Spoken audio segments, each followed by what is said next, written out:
ಗಾಂಜಾ ವಿಚಾರಕ್ಕಾಗಿ ಕಿಮ್ಸ್ ಆಸ್ಪತ್ರೆಯಲ್ಲೇ ಚಾಕು ಹಾಕಿದಂತಹ ಘಟನೆಗೆ ಸಂಬಂಧಿಸಿದಂತೆ ಪೊಲೀಸರು 7 ಜನ ಆರೋಪಿಗಳನ್ನು ಅರೆಸ್ಟ್ ಮಾಡಿದ್ದಾರೆ.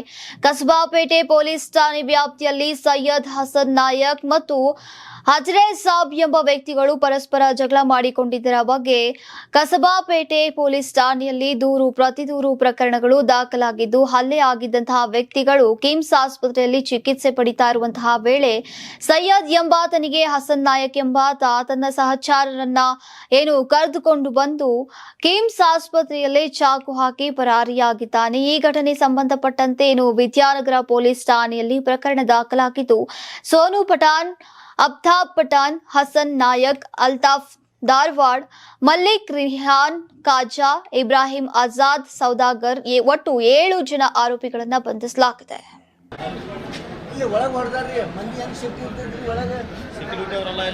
ಎಲ್ಲ ಇಲ್ಲಿ ನಿಂತಾರ್ರಿ, ಯಾರು ಮುಂದೆ ಬಂದಿಲ್ಲ. ನಮ್ಗೆ ಹೊಡೆದ್ರೆ ಏನು ಮಾಡ್ಬೇಕ್ರಿ? ಹಂಗೆ ಹೇಳಕತ್ತಾರೆ ಇವ್ರು ಎಲ್ಲ ಸಗಡಿ. ಆಮೇಲೆ ಪೊಲೀಸ್ ಬಂದು ಹೆಂಗೆ ಬಂದಾರಲ್ಲ ಎಲ್ಲರೂ ಹೋದ್ರ. ಅಂತಾರಾಷ್ಟ್ರೀಯ ವಾಣಿಜ್ಯ ಮೇಳ 2026 ಫೆಬ್ರವರಿ 6, 7, 8ರಂದು ಬೆಂಗಳೂರಿನ ಅರಮನೆ ಮೈದಾನದ ತ್ರಿಪುರವಾಸಿನಿಯಲ್ಲಿ ಆಯೋಜಿಸುತ್ತಿದೆ. ಇದು ಕರ್ನಾಟಕ ಕೃಷಿ ಇಲಾಖೆ ಪ್ರಕಟಣೆ. ಯಾರಾಗ್ತಾರೆ ಎಂಎಲ್ಎ ಅಭ್ಯರ್ಥಿ 2028 ಶೀಘ್ರದಲ್ಲೇ.